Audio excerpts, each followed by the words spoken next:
Hey now everybody, welcome back, brand new Take Aim, and super excited to get this show out. First time I've ever got to sit down and talk with Aron Snyder. Aron's friends with a few of my friends, and just a great time to get to talk with him, get to know him a little bit, and chat about a recent hunt he just had with his wife, turkey hunting, and just her exposure to the outdoors, and her first hunt, basically killed her first animal ever, a turkey, on this turkey hunt down in the Texas Panhandle. So super excited, have Aron on. Aron, you probably know from Kifaru International and Kifarucast. It's a great podcast, and Aron shares a lot of details of a lot of gear he uses and a lot of info from the hunts they were just on. So it's a great podcast. Highly recommend. And as always, hope you guys enjoy the show.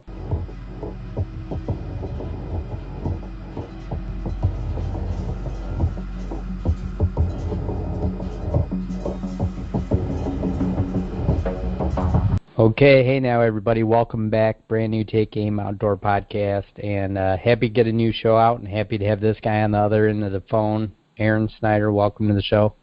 Thanks, man. Thanks for having me on. Not a problem, man. Excited to talk to you. Me and Aron have several mutual friends, and Aron's well known in the hunting industry, and this is the first time we've actually really got to chat, so excited just to kind of chat with Aron and get to know him better and talk just basically all things hunting.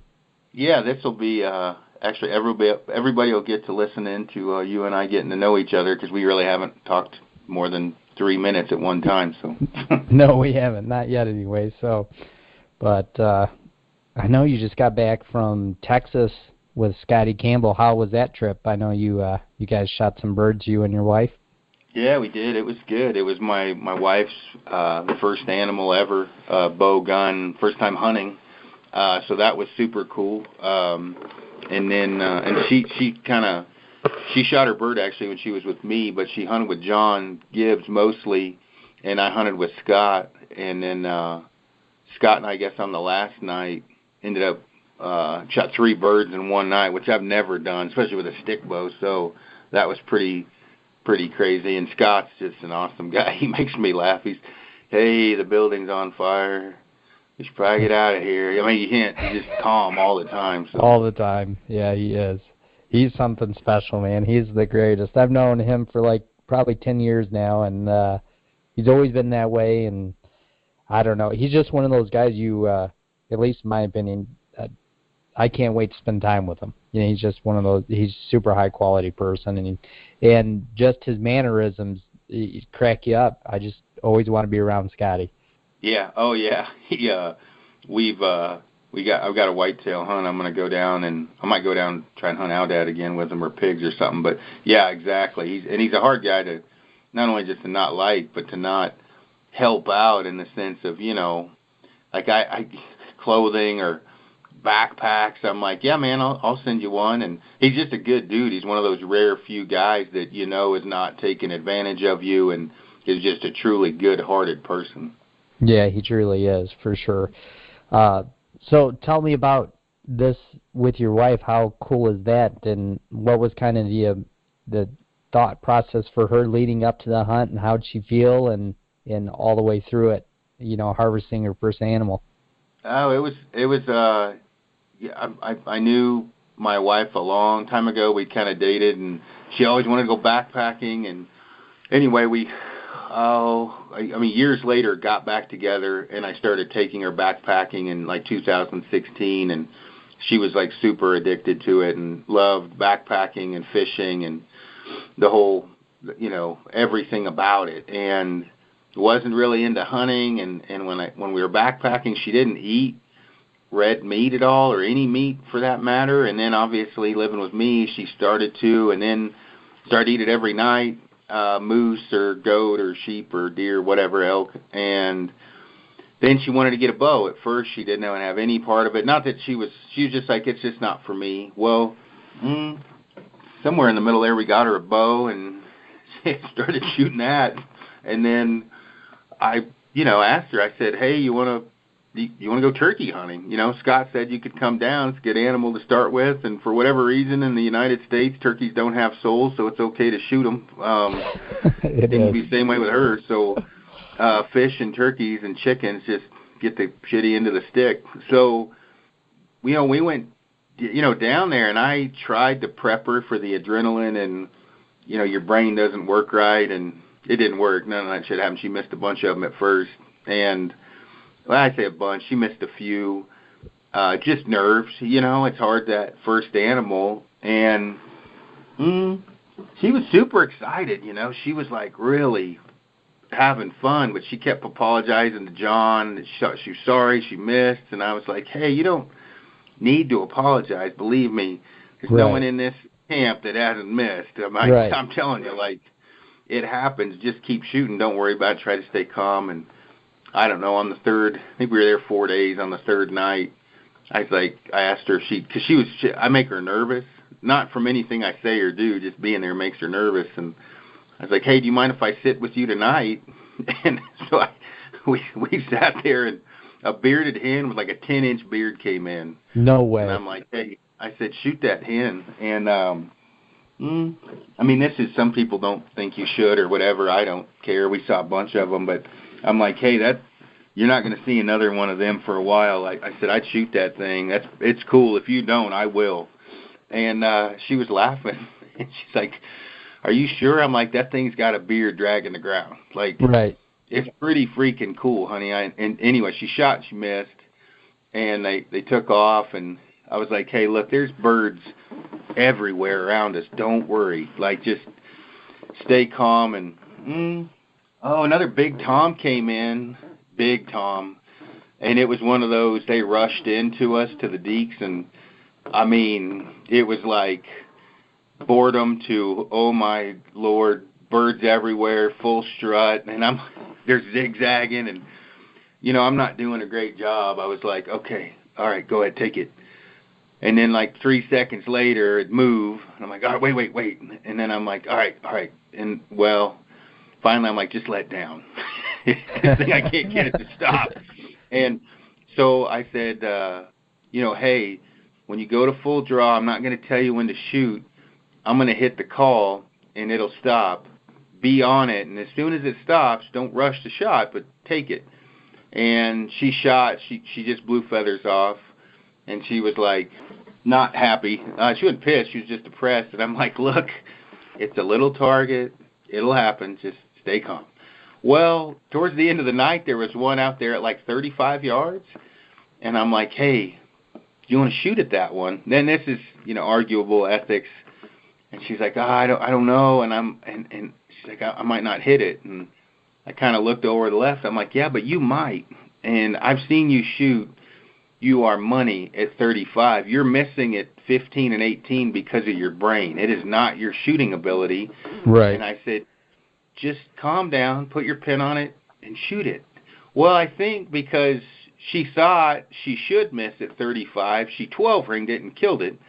Well, she hit it and just poaxed it and flipped it. And I said, that shows you it's your brain. She's like, what do you mean? I'm like, well, hell, you knew you were going to miss at 35, so you were calm. At 18, you should hit it, and you missed because your nerves are involved. At 35, I watched her. She wasn't shaking. She was calm, and she killed her first turkey, and she flipped out. She was super excited. Yeah, she's ready to go again. She was pumped. I don't know if she's going to go hunt deer, but I guess she'll hunt turkeys again. She'll hunt turkeys. Hey, that's a step in the right directions, at least. That's pretty cool. Super cool. And it sounds like you guys saw a lot of birds, which, that makes for an exciting hunt. As you know, taking anybody new to the sport, it's the worst thing is when you don't see animals. Yeah, and I didn't want to take her on anything. I don't want her to suffer, right? Like, I don't, there's a lot of suffering involved in the hunts that we do, especially the backpack hunts and, that's an overstatement, 300-400 yard low crawls or modified low crawls on mule deer, antelope. I didn't want her doing something where she was so like, this is ridiculous, I'm never doing it again. So a turkey was a good one to start off on. And yeah, you couldn't ask for a better, Scott is just awesome. So it was fun going down there with him. Yeah, for sure. How cool is that? Well, I know, switch gears just a little, Aaron. I know you were there, a few weeks before that for the aoudad hunt. So can we touch on that for a minute and just tell me, was that your first time hunting aoudad ever? Oh, yeah, first time ever. Okay.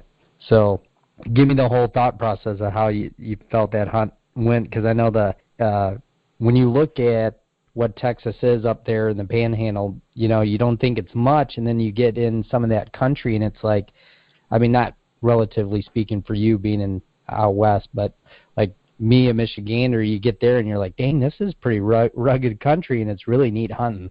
Yeah, it was cool. It definitely is not, for me, what I considered rugged, but what I did consider to be very stalkable. And so that was, like what I really, when we got out there, I'm like, oh, this is doable. Like, this is definitely something I, put enough effort into it and things fall into place. Like, this is something I could get done with a recurve because of the terrain, and ended up panning out. It was just like really Alberta or some of the parts of eastern Colorado where I could use a little bit of physical ability as far as running ahead of them, because they don't seem to ever stop, and kind of cut them off at the pass for an ambush and be able to hide. Where, like with antelope, there's certain spots where antelope live, you're just probably not going to kill them. Just too much flat ground. Where with these, with Aoudad, they would go into canyons and, things like that. So it was very conducive to spot and stalk. And I mean, it was, other than, I wasn't expecting 6-7 degree weather, right? I was really expecting more like 30s, and I was wrong. I froze to death. Like, I think it was like 25 to 30 mile-an-hour winds with single-digit temps when we were tracking mine. Pretty freaking cold. To touch on that for 1 second, Aaron, I'm not kidding you. I was there. This might have been 2012, and I was hunting with Scotty, and I was whitetail hunting, and I went really late for a bow hunt. This was December 5th, and I woke up that morning. It was 7 below. Got in a tree stand, and it warmed up to a whopping 11 degrees.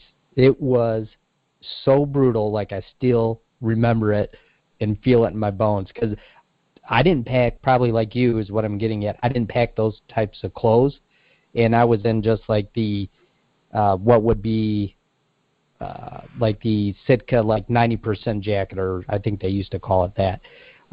So, I mean, basically a zip-up jacket with no insulation in it. Man, I froze to death. That was such a brutal hunt, and you would never think it gets that cold, but it's so far north in that Panhandle, and it's just like in this stretch of ground that just the wind blows ridiculous amount.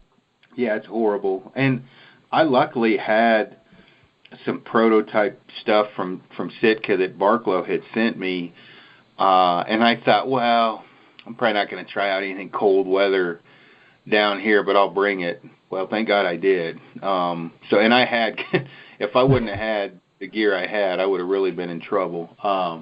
Just because it was, I mean, the wind was just relentless. And, we did have some good weather, some really good weather, but we also had a stretch of 3 days where it, I don't think it got above 15, and the wind was just ridiculous. And I'm going back down there for whitetail, I think the first week in November, and it'll be I think perfect at that point. Well, what it sounds like not miserable as far as cold in November, so we'll see.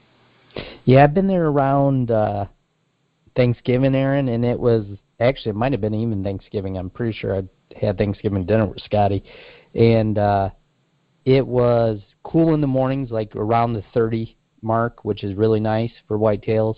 And then in the day, sometimes it would get 50, 60, and I think, once or twice over the years we've had a 70-degree day, but mostly it's like 30 to 55, which, man, that's just perfect, whitetail weather, if you ask me. Yeah, I'm excited. I mean, and it's pretty easy to make me, which Scott's finding out, I'm not too hard to please. Like, hey, he's like, well, you'll have a good chance at a 150, and I'm like, Scott, if nothing happens but I get to shoot does, I'm happy. So don't worry about that. I'm like, yeah, if I get to shoot a big buck, I'm happy. It's just fun hanging out there. And the thing with me too is I eat so much wild game, like I would say pretty easily 350 pounds a year. I'm always wanting more wild game, and those deer taste more good. meat. So Yeah, for sure. That is true. No, he's got a lot of great deer down there. And did he run you around, Aaron, any of the whitetail spots on your aoudad hunt or turkey hunt? Not a ton, just briefly, but not the thick of it. Like when we drive by, he'd kind of point, hey, here's a spot, whatever. But we didn't get out and cruise the area at all. It was more like point and drive by type of thing. Yeah, gotcha. I was down. This might have been 2014 now, but speaking of big deer, that year I ended up seeing some really awesome mule deer, which you don't think of that area for having great mule deer. And one of the deer I saw that I was, really hoping that, he was just hanging out in this whitetail area, and ended up being the Wes ended up shooting it that year or the next year, and it scored just under 170. But just awesome, just like a high and tight, basically 3x3, might have been a 4x4, but just an awesome deer with a lot of mass. Oh yeah, well, and he showed me. I think they killed a 190 in there last year. Yeah, and a 200 just recently, a couple years back. Yeah, they've killed some big, deer. I told them, I'm like, man, if I get one of those, great. And obviously there's that opportunity, but it's not what I expected initially coming out of Texas. When I first went down and he showed me photos, and I'm like, those are here? Like, you're shooting those white that's very true. I don't think, which is really nice, and on the whitetail side of things, it's hard to believe that there's still a few pockets left that are kind of under the radar. And man, he's got one up there in the Panhandle. I think there's some of the best deer in the whole country, to be honest. And I know that, as you know, Aaron, there's not a 200-inch buck like on every 5 acres or anything, but overall, what makes that area so neat is the age. And coming from Michigan, our normal age on a deer, I'm not kidding you, it's 1.5, Aaron. So you go down there, you're seeing deer from 4 to 8 years old. It's insanity to me. And I just think it's almost like Disney for a deer hunter. Yeah. He look, I asked him, I said, I can tell age real well. I mean, are you looking at 4.5, 5.5 years old? And, he was, like, oh yeah, at least 4.5, 5's better. And I'm like, man, that's good as far as genetics wise. And they take obviously very good care in the age, how to put this, when you're from out west, you don't think of it as much. I mean, you do when you're on private land and you can really, like, management-wise, really take care of it. But, when you're on over-the-counter tags, you're not always, a lot of times you're just shooting what you can find. And then, the more I've screwed around with whitetails and QDMA or whatever, quality deer management, you really do see the benefits of really taking older, mature, age class bucks long term, where you're on one property, and it's not like it's high fence, you're just on one property, let's say, and you're seeing nothing but old, mature deer, and even the younger deer, good deer, and you go 60 miles away, basically the same area, and it's a night and day difference because they're just whacking everything. So there's something to be said for taking care of your land, and coming from a guy out west that doesn't know shit about QDMA, it is pretty amazing when you see it done well. It is amazing what it can be done, and I assume, you've kind of learned a lot just from being on Brian's place in Bama, like what they do, management-wise is pretty crazy. Yeah. Oh, yeah. Yeah, they do really. I mean, Brian does a really good job down there as well. And, one thing that, like you're just saying, it cracks me up about Texas. Every time I speak of it, people look at me, for one, in the Midwest, we say farms, we don't say ranches, and there's a bad tag when you say ranch because everybody believes it's high fence. I'm like, no, it's not like that, man. These guys just, Scotty's got a place that is, he'll lease or has permission on, have a 600-acre wheat field in it. And that's just the wheat field. That's not even all the hunting ground.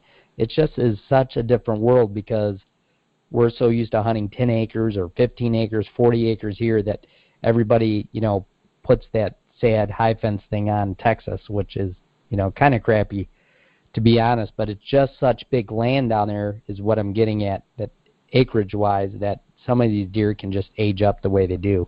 Yeah, yep. Yeah, I was pretty impressed, especially for, like you say, North Texas and no high fence. It's pretty crazy. It is crazy. It's crazy to think about. So you're headed back down. Do you know when you're going to head back down and do an audit again? Possibly. I mean, I think actually, I don't know if I will. We're trying to get. We're waiting on Frank's bows actually, and he was going to go down there. He was supposed to go. That's right. Yeah, and then Amy and I, when we came back, I called Frank, said, "Hey, come ahead down." But Amy and I are heading back. It turns out he's sick as a dog, but he or got sick, but he was going to shoot one with a rifle, and he was like, "Well, you want to just try and go, later when my bows come."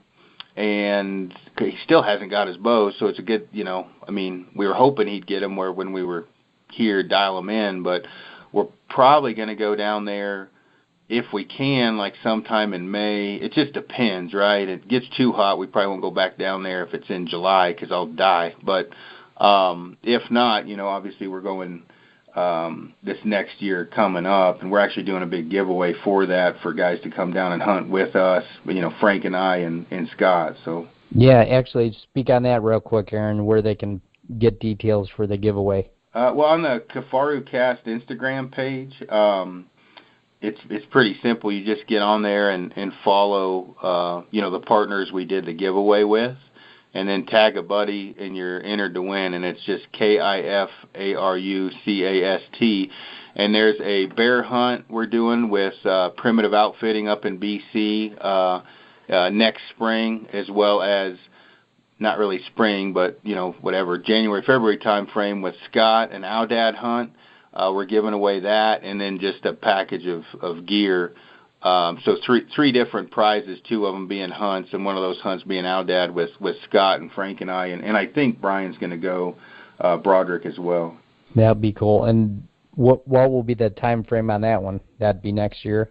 Yeah, yep, next year. I think, probably do it in February again, but, it'll really be up to Scott more than anything. He was gracious enough to donate his time. Kifaru's paying for the actual hunt, and then Scott's obviously just going to kind of lead the show. And we were down there. It's where Broderick shot his Aoudad, and it's not the rolling hills like where I shot mine, like the big wide open spaces. It's kind of crazy. It's right on the edge of the Palo Duro Canyon.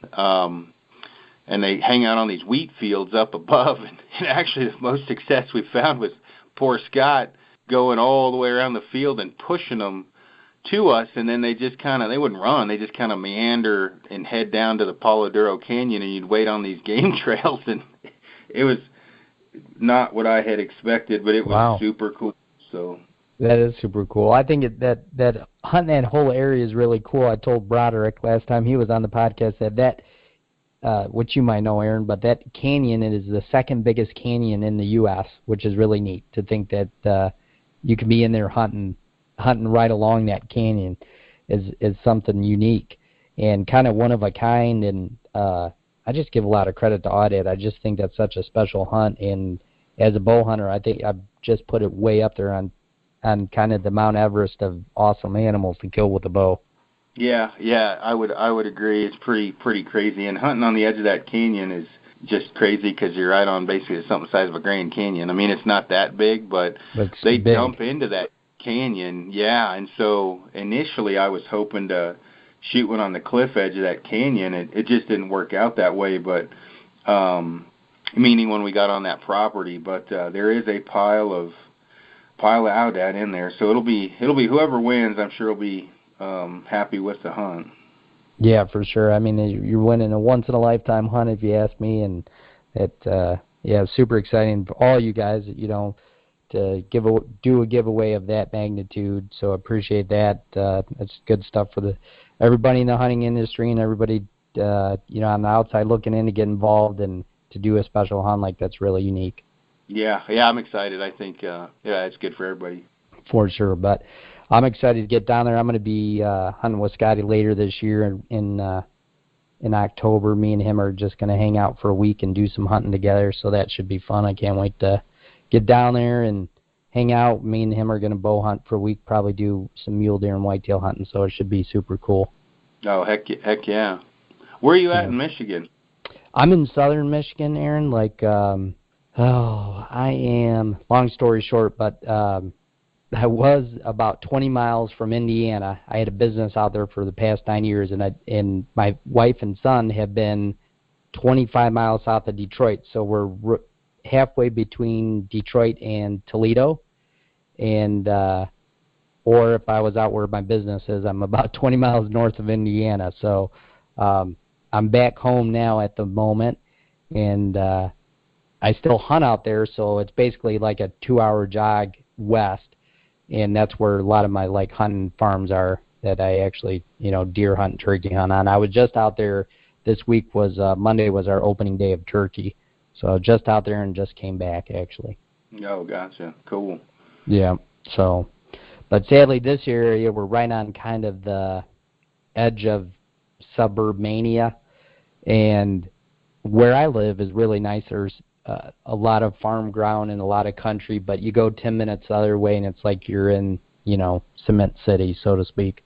Okay. Yeah. I mean, I kind of know where you're at. I've gotten in trouble for making fun of Michigan hunting. When I say making fun of it, saying it sucks a couple times, but it does suck up there. It's rough hunting. And I say it sucks. It's just brutal to try to get an animal. It is brutal. I mean, it's brutal even to kill a turkey here. I mean, just the magnitude of so many guys hunting, it makes it really hard. And there's two types of hunters here, if you ask me. There's the guys that can go anywhere, I think, in the nation or up in Canada and hunt, and they just get it because they've worked so hard to kill stuff here and become really good hunters. And then there's just the typical Michiganders where it's brown is down mentality, shoot it from the back porch, and to me, that's not a hunter, so to speak. So there's definitely two groups here, probably like in every state, but just overall, Michigan is really hard, man. There's a lot of deer hunters. Now, I don't even know if you know the numbers, Aaron. Like, on opening day, we have 1 million dudes in the woods with guns. Opening day of gun, that is. So, I mean, just think about that pressure-wise, what it does to the kind of ecosystem of wildlife. It's a lot. So you got to be something special here to kill a couple good animals in a lifetime. Yeah, I'm just blame it on Trump and Ted Nugent. It's obviously his fault, so we'll just leave it at that. But what else you got planned this year? I know you got quite a few hunts coming up. It depends on the draws and everything, but we've got Frank's going up for spring bear with Lander, which we just found out. I don't think I'm going to be able to go on that one, and I'm going to go with Bart Lancaster right after that. And then, obviously if we can do Audad, and I think Amy and I might go up for Nebraska turkey and that kind of stuff. But as far as fall, Frank and I, depending, we'll hunt antelope out east. Frank might go to a different spot. I'm not 100% sure. And then high country mule deer, if we draw the tag, then we're going for Alaska for mountain goat. When we get back from that, and not all of these are set in stone, we may go up to, you know what, I can't even remember. We're going to go somewhere else. And then Frank's got a elk hunt for rifle. And then after that, I think we're going to, maybe it's North Dakota, and then Texas, and then Oklahoma. Man, I'm forgetting. Frank might go to Idaho for a hunt, British Columbia for mountain lion and lynx and bobcat, Alabama. Frank, am I forgetting anything? Oh, he's not in the office. And then I think there's a sheep hunt in the middle there somewhere if we draw the tag. And man, I'm forgetting some. Anyway, quite a bit. I think you and Brian are going to that place I hunted in Alberta, aren't you? I don't know if we're going to go on that or 100% or not. Okay. I double booked, and I was going to have a guy go with Broderick and just pay for it, and Broderick did not seem to want any part of that, so I haven't talked to Broderick about it as far as what's going to go on with that, but we'll see. Because I know Lander, the guy I normally hunt with up there. I'm going to go, I think, with him. I just got to talk with Broderick and figure it out. Gotcha. No, I gotcha. Well, I was going to totally joke, Aron, with you that we needed to start this, which I totally forgot to do, that we needed to start this podcast, obviously talking about FOC. Oh, Lord. Yeah. Might as well. Everybody else did. Yeah, might as well. Might as well follow everybody else. But anyways, but thanks, Aron, for being on today, man. I know you're busy and in the office already in Colorado. What is it, like 6 a.m. there? Yeah, 6:10, I think, 6:15. 6:10, 6:15. But for those of you that don't know, and I didn't mean to forget when I started the show today, but Aron is a host of his own podcast, which he gave the Instagram to, Kifarucast, and Aron talks about a lot of the hunts they do on that. So I suggest you guys hit the download button and follow along with Aron and the rest of the crew, because Aron does a great job with that show. And I don't know, anything else I'm forgetting, Aron? And Kifaru packs as well. Day 6 gear. Yeah. Everything. Yeah. No, it's Frank and I do the Kifarucast, and then Kifaru International is the backpack, sleeping bags, tents, things like that, and then Day 6 gear, which is arrows and hopefully soon broadheads. And you can follow along on our Instagram pages or my own, and there's always something going on. We try to keep it as lively as we can on everything. Which you do, man. You do a great job, so keep at it, and I really appreciate having you on today. No, thanks for having me on, man, anytime. And, I'm sure I'll talk to you soon enough one way or another. Yeah, absolutely. Sounds good. And as everybody knows, you can find us every week on the Unfiltered Outdoor app, podbros.com, iTunes. And thanks again, Aron. Can't wait to have you on again. Thanks, man. Take it easy. You too.